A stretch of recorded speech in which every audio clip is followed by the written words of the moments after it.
children. Good morning, ma'am. Today we are going to do Robinson Crusoe, so please open your books.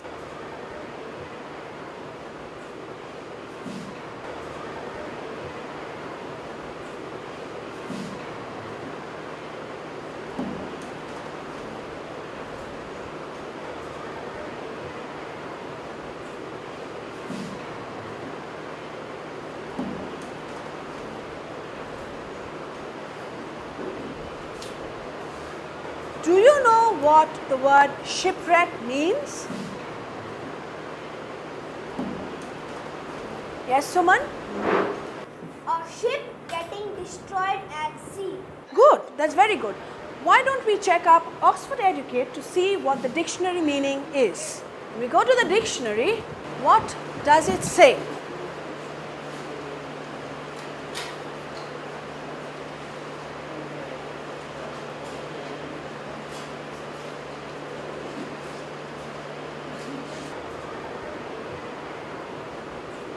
A ship that has been lost or destroyed at sea. Can you tell me about another character who was also shipwrecked? Jonathan? Gulliver. Gulliver was also shipwrecked, and it's very interesting to know. Let's go into the reference section and we'll find out who Gulliver was.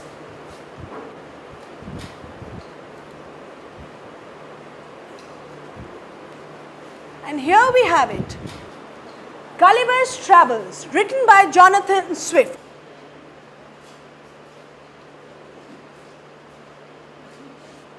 Both were sailors, they were both survivors of a shipwreck, and both wanted to travel the world. But there is a difference. The difference is, while we have Robinson, who had a very realistic adventure, a realistic setting, Gulliver's, on the other hand, had to deal with floating islands and Lilliputians. Uses on a dictionary to teach new words. Firstly, before using the on a dictionary, she asked students to guess the meaning by themselves, and then she came to the on a dictionary instead of telling them directly. This can increase students' participation and their engagement. But as we can see, learning a new word, the teacher just repeat the explanation on the dictionary. I think it's better to teach pronunciation and give some examples to teach students how to use these words appropriately. And furthermore, most of the times we can find different explanations in the dictionary for just one word, so students may fail to identify the right meanings. It's better for teachers to spend more time explaining different kinds of dictionaries and training students how to use dictionary appropriately. Nowadays, more and more teachers prefer to use pronunciation function of dictionary in classrooms because they are not native speakers and they think it's better to let students practice pronunciation with dictionary when they first time learn a word. And compared to using dictionary altogether, I think it's better to ask students to look up a word with dictionary on their own, because using dictionaries, they can learn new words on their own and finish learning by themselves, which can increase their self-confidence and make them feel more interested to learn new language. What's more, in the video, explanations on the dictionary are translated in target language. In reality, students may prefer to find explanations in their first language because our vocabulary allows learners to process ideas and reach higher level of understandings. And giants, so his was more along the fantastic elements. Let's listen to an audio rendering of the first paragraph. Close your books. I need you to pay attention to the audio.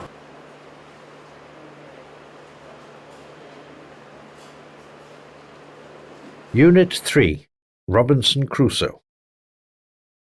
We started off on our voyage in good weather, although it was very hot.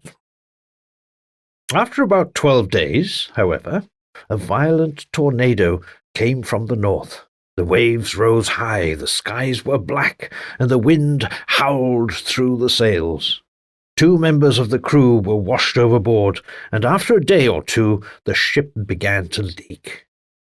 We changed our course and drove out of the hurricane, but the next day a second terrible storm attacked us.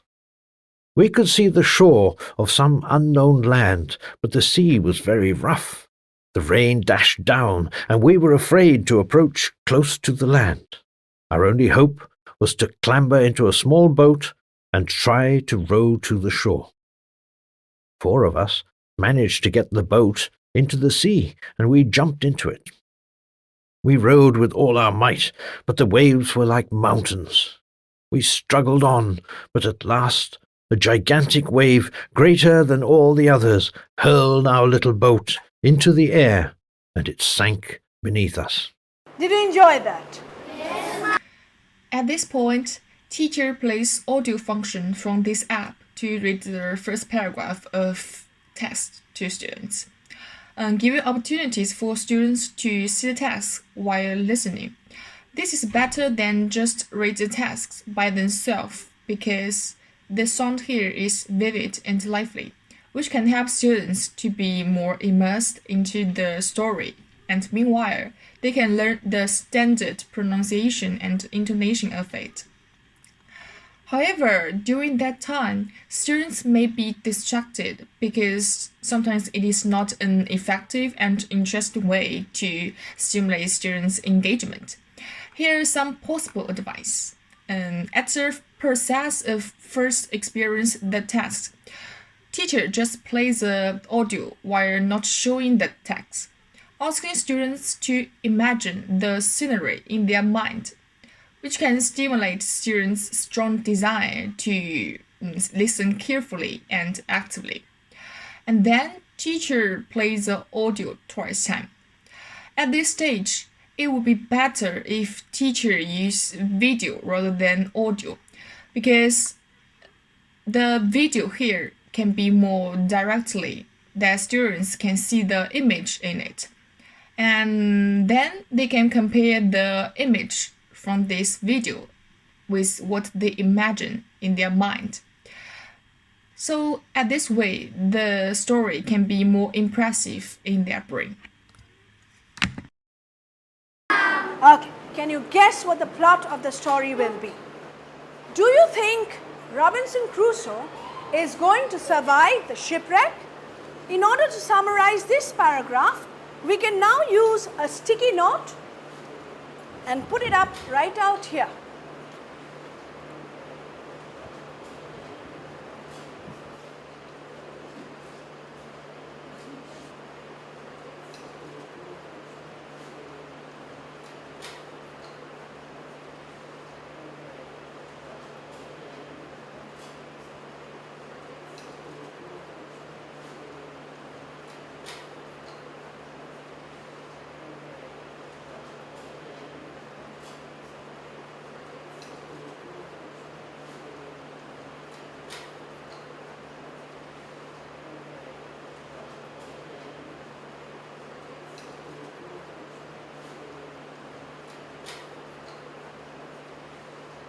This is called a topic paragraph. A topic paragraph is the paragraph that prepares and orients the reader about what the story is going to be about. It describes the voyage of Robinson Crusoe and his companions, the one that they have set out for. They have survived the first tornado, but the second one has sunk their ship. Now let's listen to the pronunciation of the difficult words in this passage. We hear the pronunciation and repeat after it. You have the list out here. First word. Voyage. That is? Voyage. Good. Next one. Violent. Violent. Next. Tornado. Tornado. Very good. Overboard. Course. Hurricane. Gigantic. Very good. Was that easy? Yes, ma'am. Having done that, let's look at this sentence out here on page 35. The waves rose high, the skies were black, and the wind howled through the sails. At this part, the teacher did two things. Firstly, she used sticky notes to show the topic of the text. Secondly, she classified the difficult words and played the audio of those words. For those two processes, I have four things to comment on. Firstly, it is good to see the teacher try to classify the high-level words and let the students read after the recording. To some extent, it showed restricted call.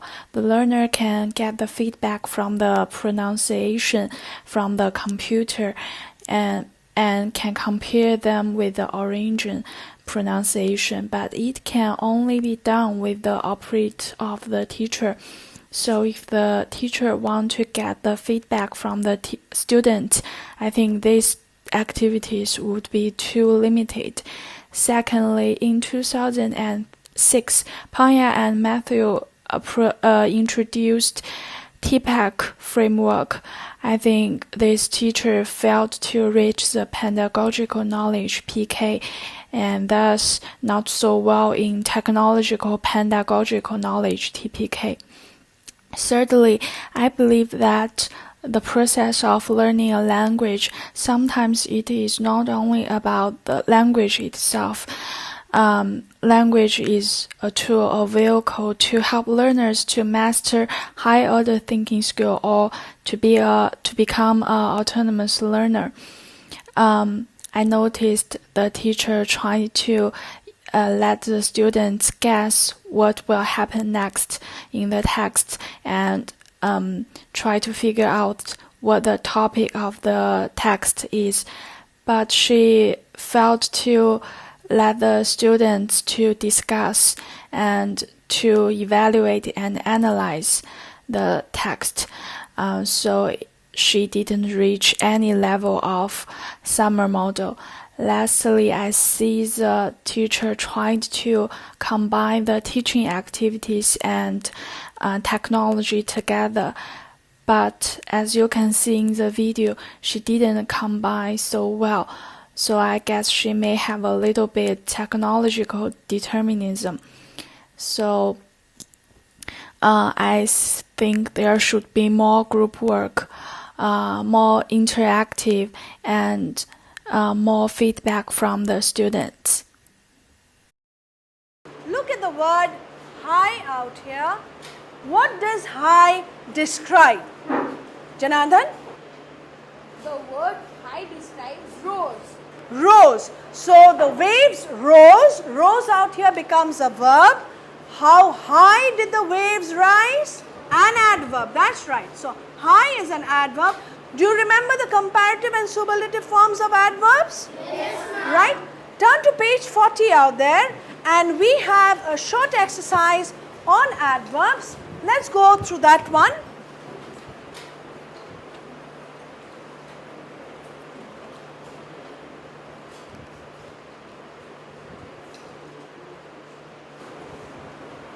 Quickly becomes More quickly. Most quickly. good. Fortunately, More fortunately. Most fortunately. in the second one we have hard, which becomes Harder. right, Disha? Hardest. Harder and hardest. Next one is high, Vedant. Higher. High becomes higher and Highest. highest. Let's do an interactive exercise. Abhinav, can you please help us out with this one? We have hard, which becomes Harder. harder. Harder. Harder turns to Hardest. right. Next one. Badly Worst. to Worst. worst. Fast. Faster. Fastest. Carefully. More carefully. Most carefully. That was fun and it was easy, right? In this lesson, teacher used Coursebook software as a teaching tool. Coursebook software is really convenient for teacher to use. We can see teacher highlights some keywords for students, and students can see those keywords clearly. Besides, it has other functions. We can see teacher play audio for students in order to improve their listening skills. Also, it has such advantages. I think the disadvantages are more obviously. Firstly, it follows traditional methodology. I mean, it uses PPP models, and it's too old to use. Students under these models need to do a lot of exercise, which is boring for them. Secondly, it's insufficiently personalized, and it ignores the students' differences and lack of flexibility, which cannot achieve a better teaching effectiveness. What's more, it's easy to say it's a teacher-centered class, and the teacher is dominant in the whole class, which ignores the status and the needs of students. Last but not least, there is a little interactivity in the whole class. The only interaction is students to teachers and teacher to students. We cannot see any peer work or group work in the whole class. I mean, it's better to involve more students in the class, and maybe more interaction activity is better. It's worth mentioning that in the end of class, teacher asks students to do some grammar exercise together. I suggest that teacher can teach students how to use hot potato in their spare time in order to consolidate the knowledge they have learned in the class. Maybe to some extent, we should focus more on how to make teachers more professional rather than only rely on such kind of software. We now know the comparative form and the superlative forms of the adverbs given. With that, we come to the end of today's lesson. We stop here, we continue tomorrow morning, and of course we are going to use the Oxford Educate to make our lessons interesting and fun.